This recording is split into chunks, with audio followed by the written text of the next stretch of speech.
Okay, it's finally here. The VeggieTales Fanscript I mentioned back at that point of video thing. Pointing, yes. After long last, I finally get to read what I wrote a few months ago. This isn't like some fan fiction crazy thing or whatever, and if you don't care about any of the plot or any of that, if you just want to be surprised, skip to this time right here. But for the rest of you, I wrote this back when I found out about religionables in the house and how evil it was. Very, very evil, in case you have not seen the other video that I'm featured on, why it doesn't work. Because we were too nice. It's gotten worse. Since then, it's gotten a whole lot worse. You wouldn't believe all the stuff that happens. But I would believe it because I've seen it, but you know, it's seeing is believing. Unfortunately, I have no choice to believe it then. Anyway, I was so outraged I decided to write this to make it how it should be. Now, what we're going to do is we're going to read it off to you, because this will probably be the only chance you ever get to see it. Now, this is the story of Ed Wood, the infamous director who made Plan 9 from Outer Space, Glen or Glenda, Bride of the Monster.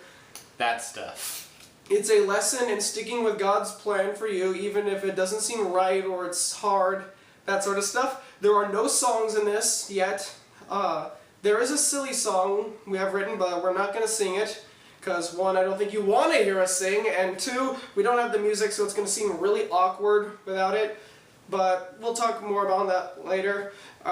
So, when I first wrote this, I tried to make it exactly as close to VeggieTales as possible, so any of you out there who watch or think of watching, let me know how good it is, or if it's close, or what I need to do. Keep in mind, this is just a rough draft. And as soon as I was done with this, I went up to him and I'm like, hey, yo, you got to read this, even though I didn't do it in that tone of voice. And then I said, okay, I'll wait it, but again, not in that tone of voice. So I read it, and it is very, very similar to what VeggieTales would be. Granted, it's not Lyle good, or Jonah good, Yeah. You can't get that good. And they've tried with pirates. And did not succeed. Most cases they didn't. No. Animation was nice, but that's a subject for another day. Okay, so here's the cast. Larry the Cucumber is Ed Wood, or Eddy Woodley in this case. Pa Grape is Benna Legostein instead of Bella Lugosi. Petunia Rhubarb is Deborah Fullest, or Deborah Woodley, whatever you want to call her. Basically, like, Eddie's fiance / wife. It's never said. It's ambiguous. You can make it up. Apollo Gord is Thor Jackson instead of Tor Johnson. You know, that big guy who was in Plan 9. The guy who did that. Yeah. Jerry is, Jimmy is Fred. Jerry is Steve, who are just two people we threw in as extras, like Eddie's friends. Mr. Nezer is Mr. Raymond, and Mr. Lunt is Mr. Yes. They are the two church officials who interfere with Plan 9 from Outer Space. Madame Blueberry is Valira instead of Vampira. More on that as the script goes on. Archibald is Crosswell instead of Chriswell. He's a psychic who's really bad at his job. Scooter is Gregory Weisner, who is the guy who green lights Eddie's first movie. More on that in a second. And Dad Asparagus is Clark, who is the guy, how do I put this? He's the choir director in... The lead actor. In Plan 9, who was that choir director guy. Now, there are other people in this, but they're all referred by to their original names. Now, also, there will be some things changed, like obviously the names. Obviously God is thrown in there. Glen or Glenda has been cut out because obvious reasons.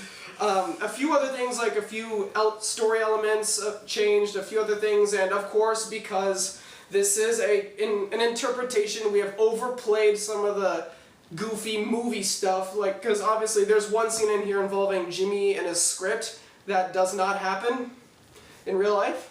Now, to let you know who's playing who, as in for us, I am playing Petunia, who is Deborah, Pa Grape, who is Benna, Jimmy, who is Fred, anything in parentheses, so yeah, Mr. Nezer, who is Mr. Raymond, Tom, who is Tom, you'll see who he is in a little bit, Archibald, who is Crosswell, Apollo Gord, who is Thor, and Bob the Tomato. Also, you heard him up front, Tom is in it. Yeah. You know, the guy who was skipped down on the row vegetables. Yep. Alright, I'm going to be doing Larry, or Eddie, Jerry, who's Steve, Scooter, or Gregory Weisner, Madame Blueberry, Valera, Dad Asparagus, Clark, Mr. Lunt, Mr. Yes, Jean-Claude and Philippe, and the Peach. Yes, the Peach. Now, without further ado, ladies and gentlemen, boys and girls, icebergs of all ages, Eddy Woodley, the artist who never gave up. In case you're wondering, the reason why we're doing this audioly, well, we just think it'd be better for you to imagine the characters rather than just staring at our faces, because, let's face it, that'd be kind of awkward. Okay, so, fade to Bob and Larry on the countertop after the theme song. Hi kids, welcome to VeggieTales. I'm Bob the Tomato. And I'm Larry the Cucumber. And we're here to answer your questions. So, are there any questions? Any? At all? Nope, not that I know of. Really? Nope. Nothing in the mail. Well, we did get one letter. Larry pulls out a letter. It says that I have won $500 billion. All I need to do is send my credit card number to someone in Nigeria to get it. Alright. Well, we don't even have one question to answer? Well, gee, Bob, we've done pretty much every lesson we can do. There's not much left to do. So? Maybe we need to pack it in. What? No, that's inconceivable, Larry. Is that a word? You can't just stop because you feel uninspired. Think of your calling. Think of the children. Yeah, but maybe I can teach them about God with another series. Larry's Guide to Extreme Bear Wrestling and Skydiving. I'll admit that does sound interesting. I think it'd be best to keep going with this. We've had so much to talk about. And you know what? We've got a story about perseverance that I think will help. Does it have extreme bear wrestling or skydiving? What is it with you? No. But here, take a look anyway. In fact, you're in it. I am? Yeah. I don't remember anything like that. This may not only teach you a lesson then, but it'll also refresh your memory. Fade to the title screen, then to several shots of Eddie's apartment, then zooming in into the window where Eddie is typing on a typewriter. Bob, voice only, Bob is the narrator for this. There once was a man named Eddy Woodley. He was a bit of an interesting person. He liked to watch the linoleum curl in the summer. His favorite type of music was radio static, and he always wore a feather scarf. But Eddy had dreams. Big dreams. He wanted to make movies. Deborah, I've done it. I have written my masterpiece. Masterpiece, huh? What is it? It's an epic tale of science, action, romance, and giant squids. I call it Friend of the Atomic Monster. What's it about? A mad scientist who tries to create an army of monsters to take over the world. Oh, that sounds, interesting. I know, right? I'm going downtown today to pitch it to the Weisner Films and Tuba Company to get it produced. I just know they'll go for it. Oh, well, you certainly have a lot of confidence. It's one of the many gifts God gave me. Well, Eddy, you better hurry. They close in about an hour. Really? No, my mistake, sorry. Oh, phew. It closes in half an hour. I've got to go. Eddy runs out of the room. Good luck, Eddy! Thanks. Just you wait. I'll be the biggest director since... Eddy crashes into Mr. Raymond. Oh, hello, Mr. Raymond. Mr. Woodley, you are 2 weeks late for your rent. Oh, I'm sorry. And when can I expect this payment? In a little while. I've got to go. I'm in a hurry. Very well, then. Eddy runs outside and onto the street, runs near friend Steve. So why do you think popcorn is white and regular corn is yellow? Maybe they turn it inside out. Eddy passes friend Steve. Hey, Eddy, where's the fire? No time to talk. I've got business to do. I've had that problem sometimes. Uh-huh. Eddy runs past several buildings as Bob gives his narration. Eddy was a bit of an extremist. He always was just so excited for his projects. And sometimes he'd get a little distracted and not look where he's going. Eddy crashes into Benna. Ooh! Oh, come on. 2 crashes in one day. Watch where you're going. Sorry. I'm not gonna give you my autograph. What? I'm not gonna give you my autograph. I wasn't asking for an Oh, autograph. please take my autograph. It's been so long. I'll do it for free. I'll even pay you to do it. Just please take it. Hey, hold on. You look familiar. I know, I was hoping you'd say that. Benna gestures to a window with an autographed picture of him in the window. Eddy looks back at Benna and back to the picture twice. I still don't know who you are. I'm Benna Lagosteen. The Benna Lagosteen? The Benna Lagosteen who was the amazing movie star from several years in the past? That's me. I'm such a big fan of yours. I'm Eddy Woodley. Hello, Eddy. I'm sorry, I'm in a hurry, so I wasn't really thinking straight. Oh, well, don't let me keep you. Well, maybe a few minutes. So, when's your next movie? Oh, well, When does it come out? you see that, Who are you starring with in it? Look, I'll level with you. There is no new movie. I've been out of work for several years. I've been relying on my retirement funds and finding money on the street. Hey, you'd be surprised how often that happens here.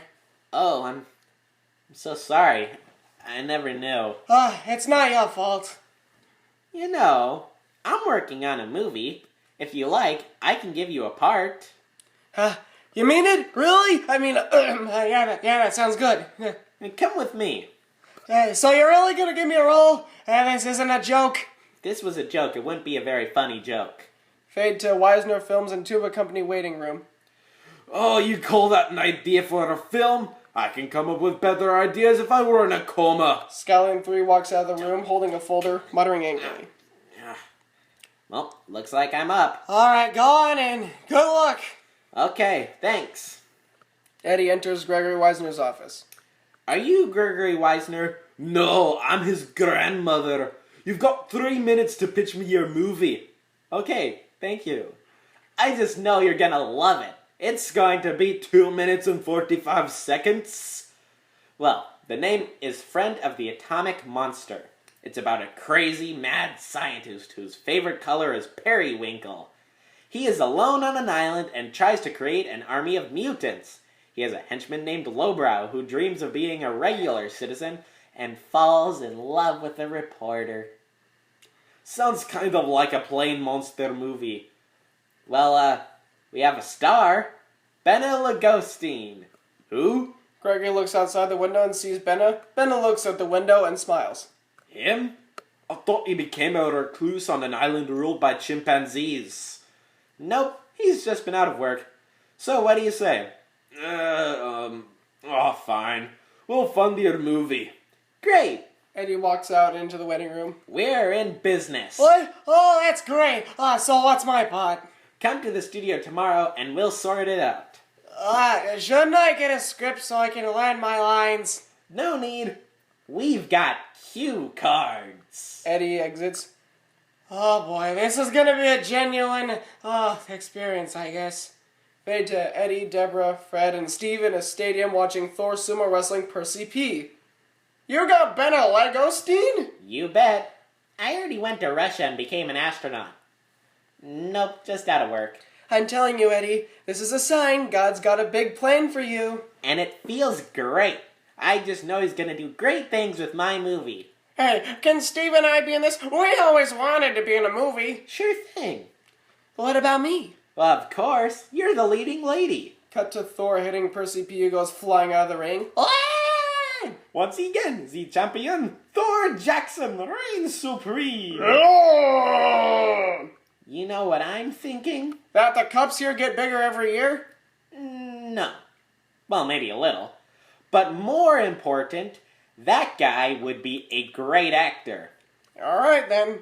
Fade to Eddy walking to Thor's room where Scallions 1 and 2 are standing guard. I'm sorry, sir. Mr. Jackson isn't in the mood for visitors right now. You don't understand. I'm important. Oh, and then go right ahead. Eddy enters the room where Thor is being fanned by Jean-Claude and Philippe. You did great tonight, sir. Astounding! I am knowing this. Mr. Jackson, my name is Eddy Woodley. Hello. Why are you here? I'm in the movie business, and I'm prepared to offer you a role in my movie. You'll be playing the monstrous loner Lowbrow. He's a servant to Dr. Enrich Bellhop in his lair, and it pays $10 an hour. You had me at hour. I shall play this lowbrow character. Perfect! Just show up at Weisner Films and Tuba Company, Studio number 7, tomorrow at 9. Very well. Wait, shouldn't he get the script? Yes! Nope, why not? Eddy leaves. All right then, keep funning. Fade to the interior of the studio where Thor, Benna, Fred, and Steve are waiting. Mr. Legostein, can I have your autograph? Oh, at last! Oh man, you don't know how happy I am. It's been years since someone's asked me that. Why haven't you been in a movie lately? I guess Hollywood's too busy casting Doris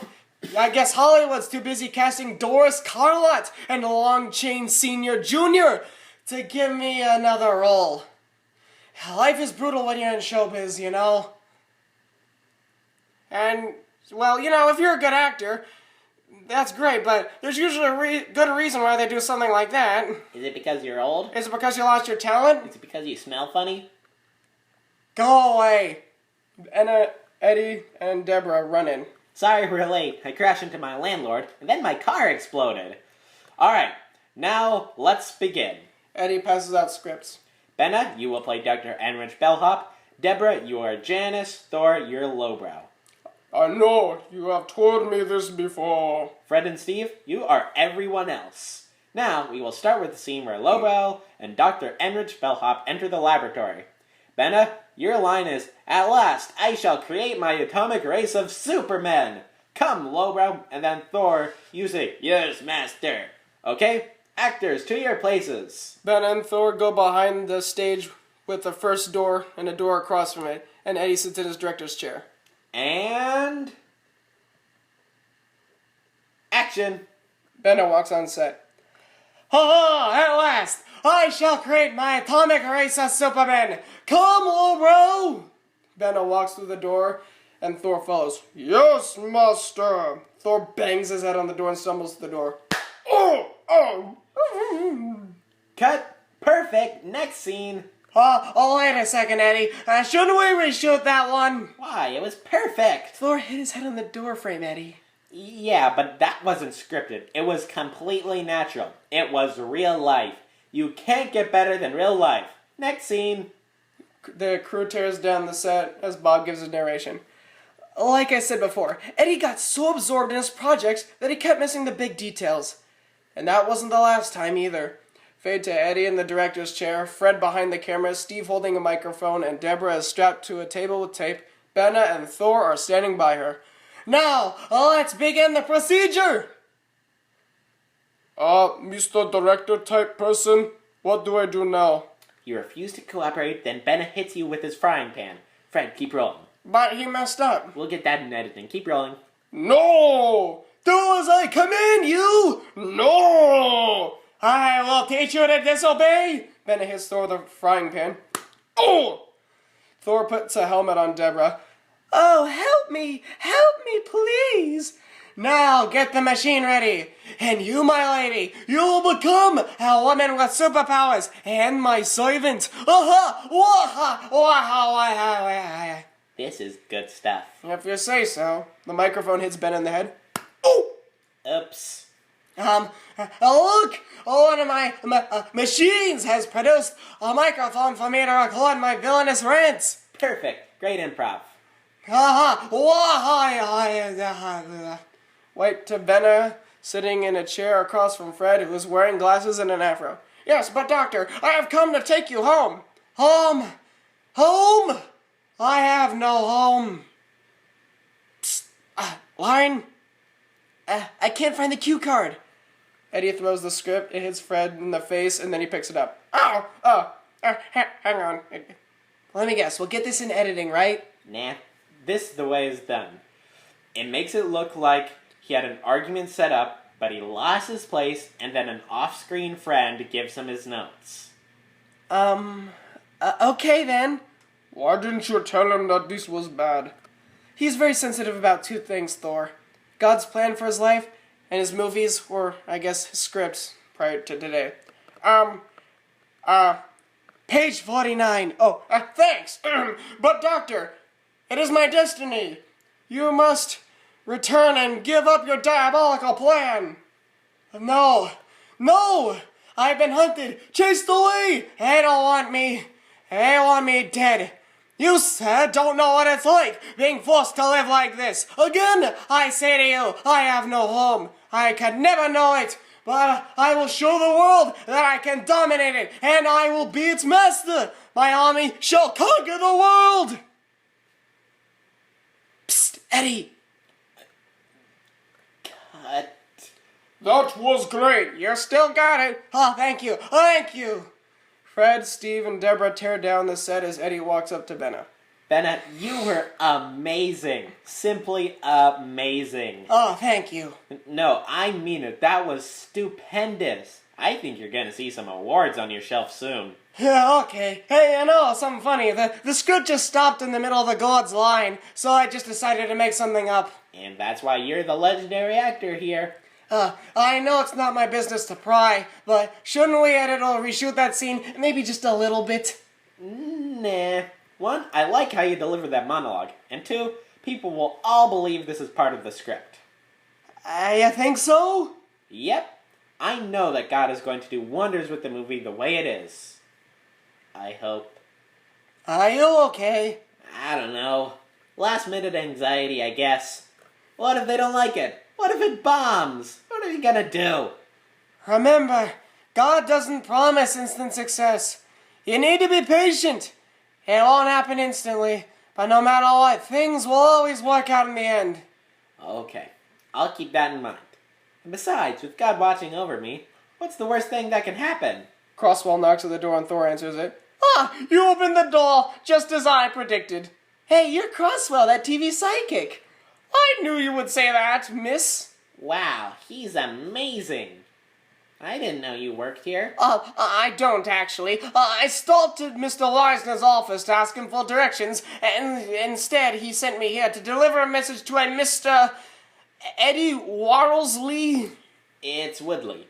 What does Mr. Weisner have to say? He told me to say that he was, how do you say it, cutting funding for your film.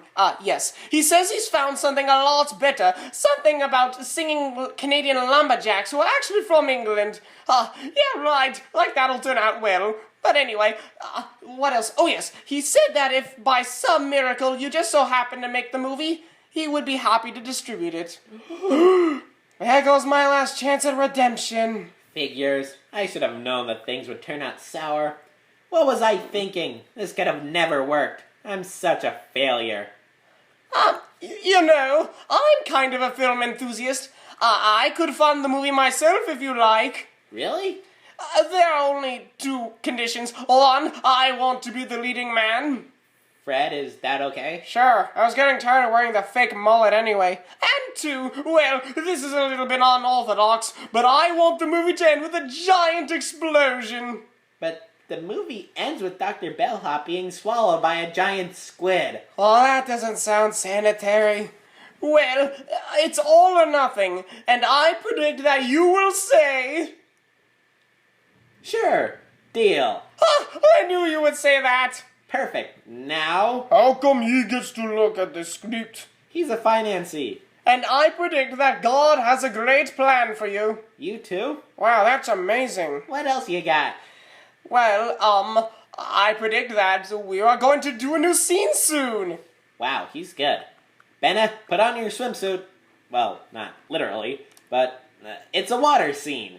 We're doing the end scene with the giant squid. Fred, Steve, grab the squid. Everyone else, meet us at the lake. Eddy, Deborah, Benna, Thor, and Crosswell walk out the door, and Fred and Steve go in the opposite direction. Somebody bring some soap. Yeesh, this movie gets dirtier by the minute.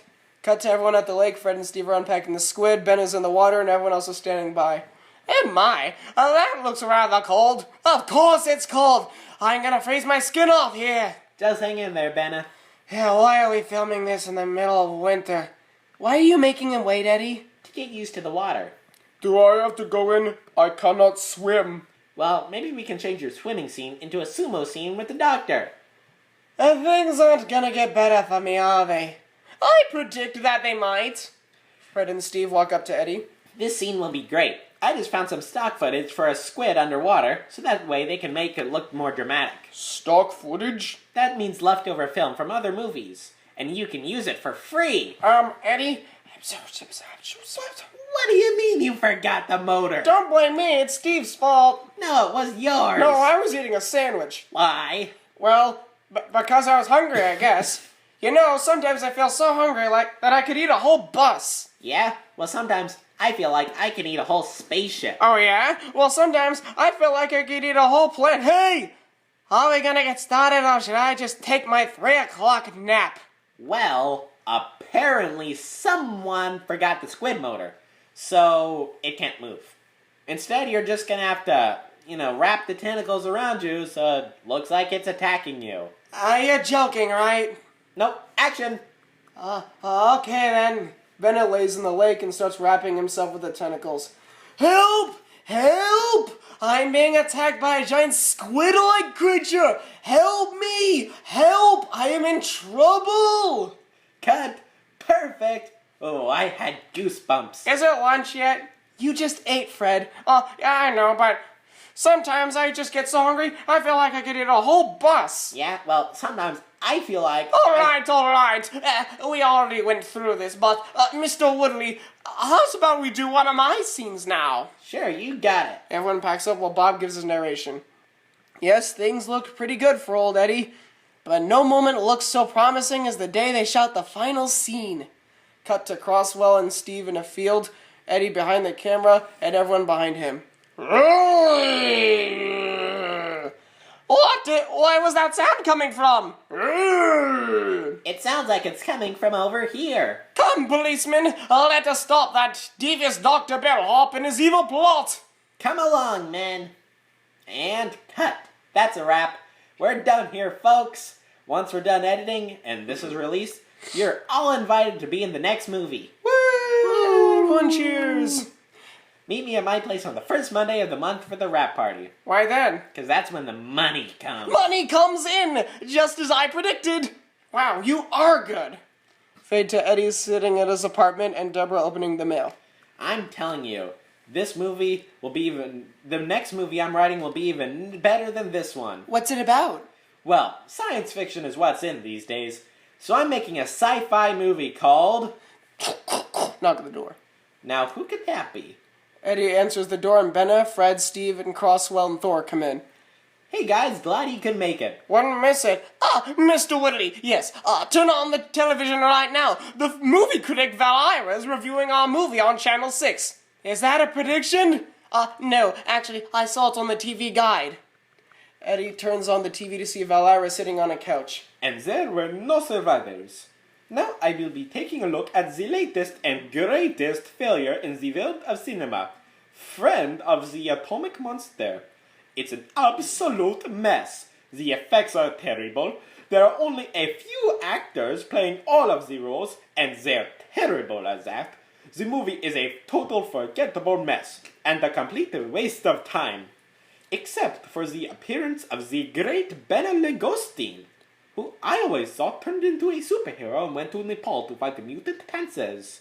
But I guess I was wrong. My advice, don't see this movie. Coming up... Crosswell turns off the TV. I should have listened to my agent. Oh, cheer up, guys. Lots of movies with bad reviews do well. Like that one, Vertigo Librarians. Not one critic liked it, but it made tons of money. I'll bet that is what's going to happen to us. Eddie, you might want to look at this. What is it? Deborah gives Eddie a letter, and he reads it, and his smile slowly turns into a frown. What? Our earnings. We're bombing. Pardon? That's Hollywood talk for we're losing money. Oh, how bad is it?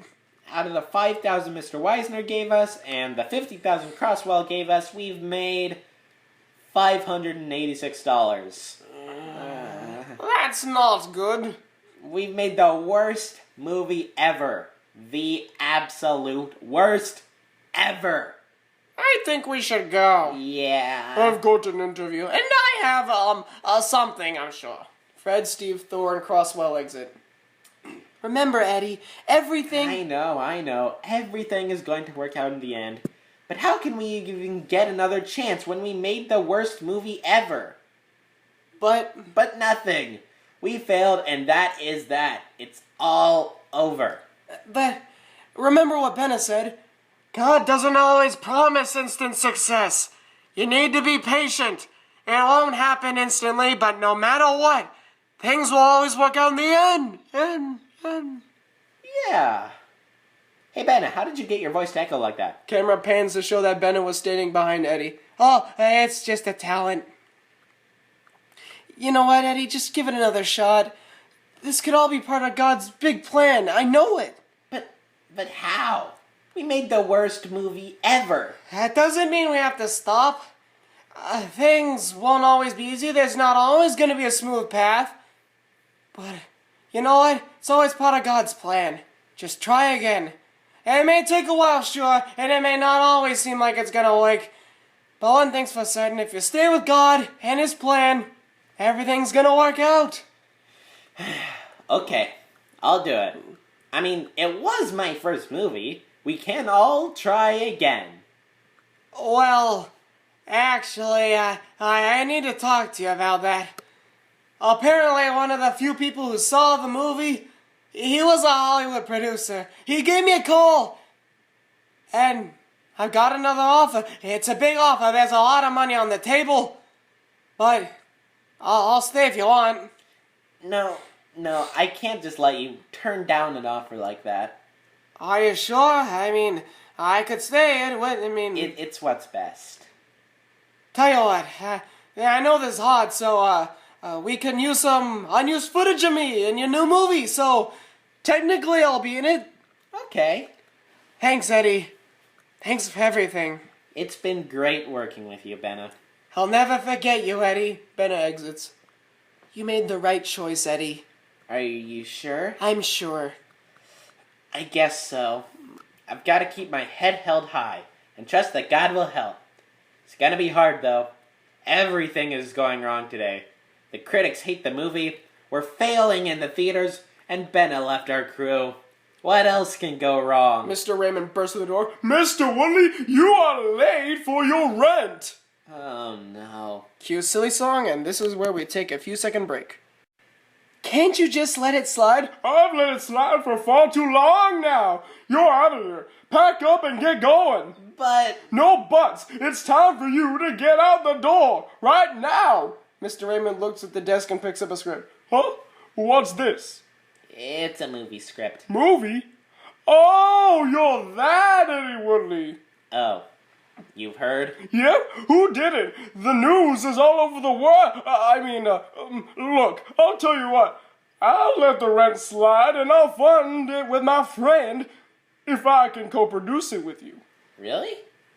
Are you sure you want to do this? What other choice do we have? Okay, Mr. Raymond, you've got yourself a deal. Perfect! I'm glad to hear it. It's a movie about aliens taking over the world. It's called Conquerors from Distant Space. Production starts next Thursday. Alright, you got it. I'll see you there. Mr. Raymond exits while Bob gives his narration. Although making a deal with a shady landlord seemed like a good idea, it turned out that it had some serious consequences.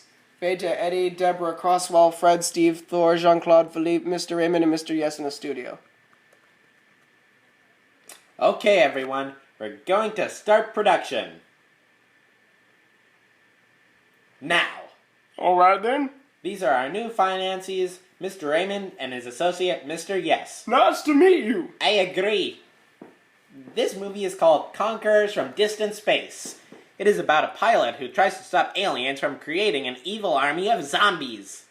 What is it with him and armies? I predict that he likes them a lot. Mr. Eddy, I brought 2 friends with me to partake in the acting. We will work for free. We. Oh, how cost-effective! Clark enters. Sorry, I'm late. I couldn't find the set. How's this guy? I don't know.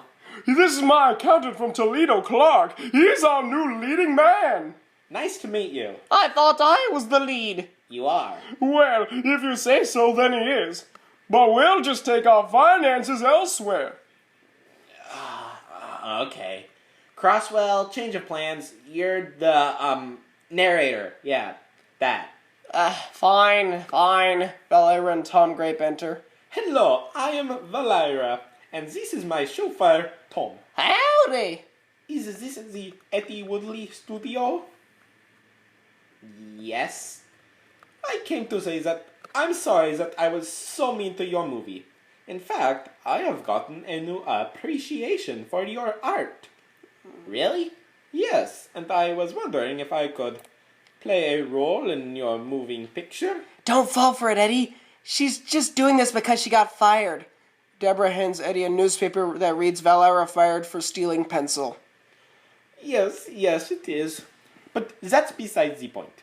Please, I'll work for minimum pay. Do it. We need a new star. Like I said. What? Okay. Oh, I don't want to speak. You don't? Why not? Why? Do I need a reason? I'm Valera. Alright then. Well, I can say I'm not native. I'll go out to the car. Wait, hang on a sec. Let me see your face. Eddie squints at Tom's face. Then he takes Mr. Raymond's glasses off and puts them on Tom. Doesn't he look just like Bena Lugostine? I do? Not really. Close enough. We will use him as a stand-in. Okay, let's begin. Let's start with the alien invasion shots. Can I see the script? Don't bother asking. You'll never get it. Mr. Woodley, where are the saucers? Eddie reaches into a box and pulls out the saucers. Right here. Okay, that's a good one, Mr. Woodley, but where are the real ones? Right here. Knock it up. Where are... I think those are it. But those are just models from the local hobby shop. I agree. They're not from the hobby shop. They're from the dollar store. Now let's begin the shot. Cut to a montage of Fred and Steve dangling the saucers over fake-looking models with fishing poles. Then cut to Jean-Claude sitting at a desk. Come in. Fred and Steve enter. Fred is wearing a purple jumpsuit, and Steve is wearing a woman's wig with an identical jumpsuit. Greetings, great leader. We come bringing news about the mission. What planet are you from? We are from Planet 9. Those are some convincing aliens, huh? Those are aliens? Ah, yes, Planet 9 has a plan to resurrect the recent dead on planet Earth and make them an army that can help them take over. Don't they already know that? They are on that planet. Shh. Cut to Eddie setting up a wooden arch with a curtain in the back and 2 fold-up chairs in it. What is this? This is the plane's cockpit. That thing? Yes. Places, people. Steve and Clark sit at the chairs and each grab a cardboard steering wheel. Action. What is that over there? The boom mic lowers to where it's hovering over Clark's head. Where? There. Where? Out the window. Philippe lowers a saucer with a string outside the cockpit. Ah! Deborah enters while wearing a flight attendant's outfit. What's wrong, guys? Look out the window. The window? Yes. Ah! Mr. Raymond and Mr. Yes look at each other with frustrated looks on their faces. Cut. Fade to the graveyard where Thor is talking to Fred and Steve, who are wearing police uniforms. They saw it over here. A mysterious turn this has taken. The cause of the disturbance should be around here somewhere. What do we do, Chief? I can't understand a word he's saying. I'm sure the audience will. Is that even English? Do you think that you could do better? Yes. Well, too bad. Okay, Tom, you're on. Remember to hide your face. Okay. Tom bumps into the front door of the mausoleum and it falls over. He approaches Thor and Valera approaches Thor from the back. Valera and Tom stare at Thor until he faints, which causes several cardboard tombstones to fall over due to the wind. Oh, brother. Cut. Perfect. Next scene. No. Mr. Woodley, we need to reshoot that scene. Why? It was perfect. But the gravestones, they fell over. The mausoleum broke. This is obviously just a really cheap set. People won't notice any of that. But what about the times when it changes from day to night and back in a matter of seconds? Or those aliens that just look like everyday normal people. Or when the psychic is just reading his lines throughout half of the movie. Or just now when the ghouls stare at the chief of police until he presumably dies. Haven't you guys heard about the suspension of disbelief? Nobody will notice any problems because it is perfect as it is. If you ask me, Mr. Woodley, this whole production is seeming rather, second rate, I guess you could say. You just don't get it. Actually, we have another observation. What is it now? Well, you see, the title of this movie, Conquerors from Outer Space, it has some big words in it, and big words make people think. And people don't like to think when they see movies. They just want to see things move. So, we suggest that you come up with a new title. In fact, we came up with one just this morning. After several minutes of discussion, we came up with the new title, Planet 9 from Distant Space. Aren't all planets in space? Oh, I get it. You don't like it. We can change the name. We can also take our minds and funding elsewhere. Okay, we'll change the name. I kind of like it. Yes, excellent. And also we need to get rid of all these guys. What? With the exception of Clark and Valira, the actors, well, Mr. Yes, how'd you describe them? They stink. Why? I don't need the questions, now just get rid of them! You know what? No. Excuse me? These guys are my friends, and I won't do it, and you can't make me. Fred, Steve, Deborah, Jean-Claude, Philippe, Thor, Crosswell, Tom, Valera, and Clark walk up. What is going on? What's this about? I predict that it's... Well, come on, tell us! He wants to cut you guys out of this movie. No, not all of you. Alright, I've had it. Just those of you who stink. You know, everyone except Mr. Raymond and Yes go behind Eddie in support. You guys can keep your funding. I won't kick these guys out. There have been several obstacles in the way. There were actors dropping out, sets falling apart, losing money on Friend of the Atomic Monster. It's all happened. But you guys are ruining this movie. I know that God says everything is going to work out in the end, but when it comes to you guys, well, you're the reason why I'm not firm in my trust. Why, you little... Oh, Mr. Woodley, I had no idea. I'm so sorry. We'll back off, and we'll continue to fund your movie. Really? You mean it? Oh, absolutely. And now, let's keep going. Alright, we're going to do the police chief resurrection scene. You heard him. Places, people. You're good at this. Thank you. I learned from the best. Everyone except Mr. Raymond and Mr. Yes exit. So, you mean it? Of course. And you know what? When the movie fails, he'll be a wreck. And when it comes the time for this next movie, he'll be marred by this one, so he'll have to listen to all our edits. Oh, perfect. You're a genius. I know that. Cut to Thor climbing out of his grave but gets stuck. Guys, Fred and Steve get a toilet plunger on Thor's head and pull him out. keep rolling. Cut to Fred and Steve in their jumpsuits in a laboratory with Clark. What if we made this amazingly strong solar-powered bomb? We would be strong too. The boom mic lowers to where it's hovering over Clark's head again. Ha! Strong! Strong! You see? You see? You're all ditzy minds! All of you! All of you! That's all I'm gonna hear from you. Clark lightly taps Fred and causes him to fall over. Ouch! You monster! Cut to Crosswell sitting at a desk, obviously reading a cue card held by Jean-Claude. We're all interested in the imminent future, for that is where we will all spend... Next page. The rest of our lives. Next page. Cut to Clark and Deborah on a porch. We're safe now. Oh, that's good. Yes, you are. Oh, you're so sweet. A light breeze occurs, knocking Clark, Deborah, and the table over in several different directions. Ouch, my spleen, ouch. And... cut! That's a wrap, people. It's only a matter of time now. Fade to Eddie where the others are on a bus while Bob gives his narration. At last, Planet 9 from Distant Space was done. And now, it was off to the premiere.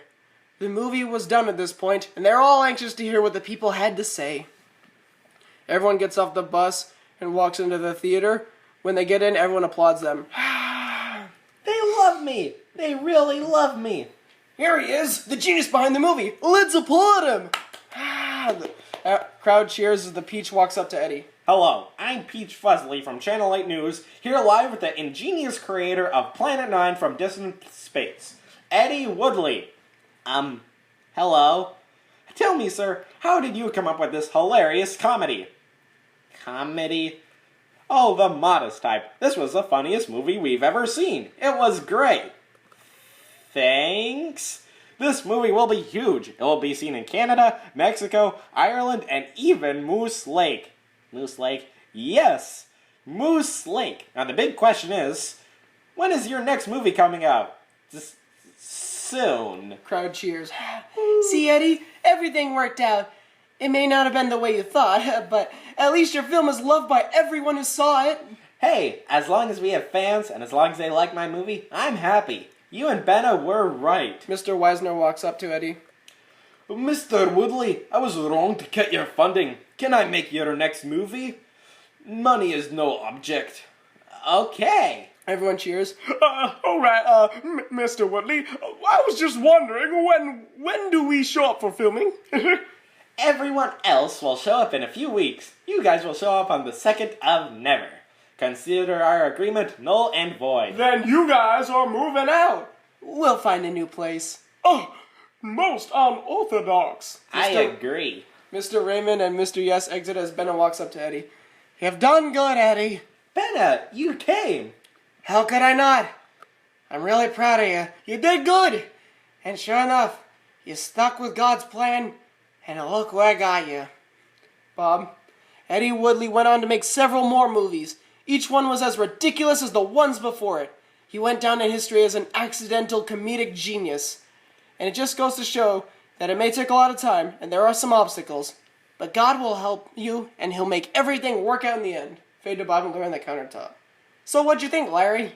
I still don't remember filming that one, but I liked it. Did it teach you anything? I should stick to this. God has a plan for me, just like Eddie. Yep. Now we're over here by Courtney to talk about what we learned today. And so what we have learned applies to our lives today. God has a lot to say in His book. Oh, I know by now. It's just gonna keep going. See, we know that God's word is for everyone. Now that our song is done, we'll take a look. So, Courtney, do you have a verse for us? Trust in the Lord your God, and lean not in your own understanding. In all your ways acknowledge Him, and He will direct thy path. Proverbs 3:5-6. So if you trust in God, He'll make everything work out, even if it doesn't seem like it will. Just like Eddie.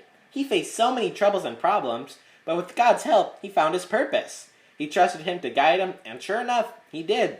Just not in the way he thought, but it worked out nonetheless. Well, that's all the time we have for today. Remember, God made you special. And He loves you very much. Bye. Bye.